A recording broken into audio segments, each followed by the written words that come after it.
and welcome to 5 Minutes of PMA with Patty. I'm your peppy host, Patty Stuhlin. This week's episode takes a dive into the inner workings of my brain at dark 30. If you're brave enough to take the dive into this podcast, continue listening. Otherwise, turn back now. You've been warned. It was 3:55 a.m. and I had been awake for an hour. Of course, this early morning wake-up time starts out innocently enough by needing to go to the restroom. It's returning to bed and then it happens.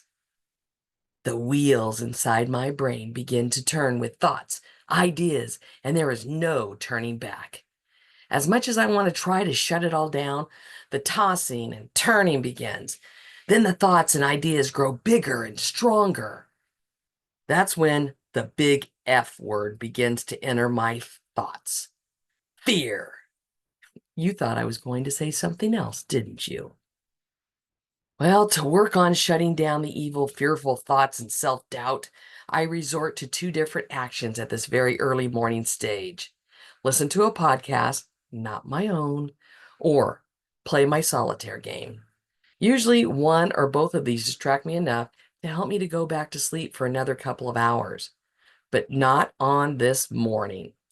So the question you may be asking yourself, what are the fearful thoughts running through your head at on this particular morning?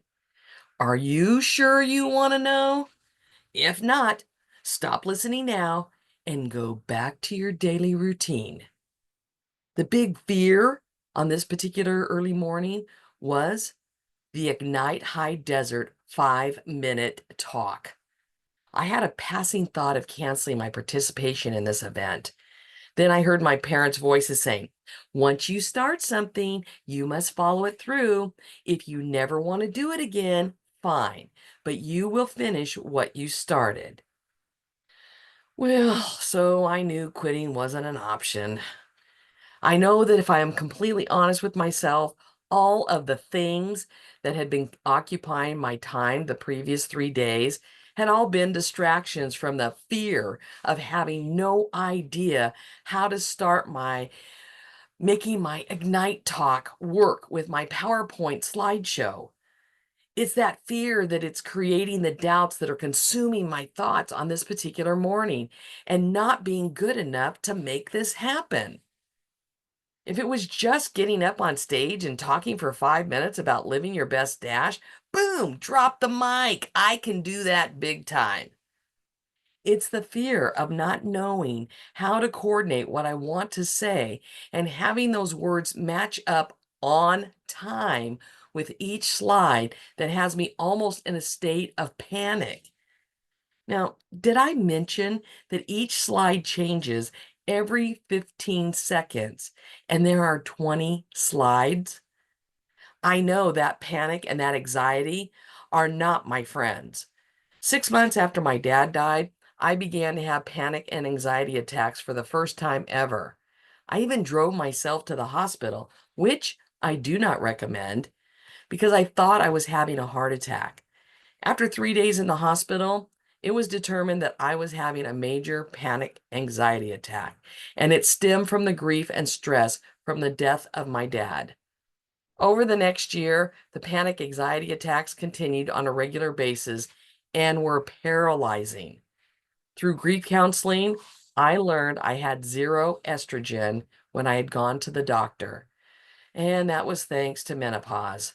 So having no estrogen in my system, I luckily was able to be put on some medication for that. The panic anxiety attacks, they did lessen as far as being paralyzing. So what concerns me on this very early morning is the fear of feeling those symptoms and not knowing what to do about it. I know the best thing to do is to start practicing. That is what the logical part of my brain was telling me to do. That will quiet the fear of doing this talk. On this particular morning, however, the paralyzing fear is creeping in and dominating my logic. I knew I needed to figure out a plan of attack concerning this issue, but where and how to begin? As I have mentioned in previous podcasts, I am very blessed to have some incredible people in my life. They all have various talents and gifts. Since this was a public speaking issue, I reached out to one of my public speaking tribe mates to basically talk me off the ledge. And that was exactly what this friend did. She reminded me that the self-help tools I possess with breathing techniques and creating a plan to practice my talk by reminding me of my strengths and my talents. By the end of our conversation, I had a plan in place and knew what needed to be done in a manner that wasn't overwhelming and would be successful for me. I am thrilled to tell you that on June 22nd of 2023, I got up on that stage and I slayed it with my Living Your Best Dash.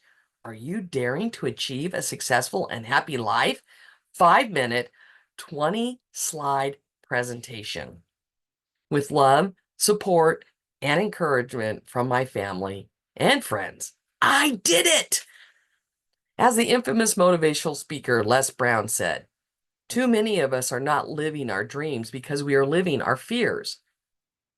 One of the dreams of being a motivational speaker cannot be a reality as long as I let fear rule my brain and emotions. You won't be able to accomplish your dreams and goals if you allow fear to rule over you.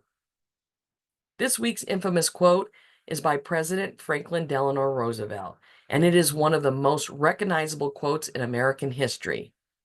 The only thing we have to fear is fear itself. That F word almost kept me from one of the most magical experiences and adventures I had ever had. The people I had the privilege to meet through this event and the incredible number of compliments I received from loved ones and people I had never met was humbling and very inspiring. When fear begins to take over your thoughts, reach out to someone to help you, even if all they can do is listen. If that person doesn't exist for you, reach out to me and let's have a chat and let's extinguish that fear and put it in its place.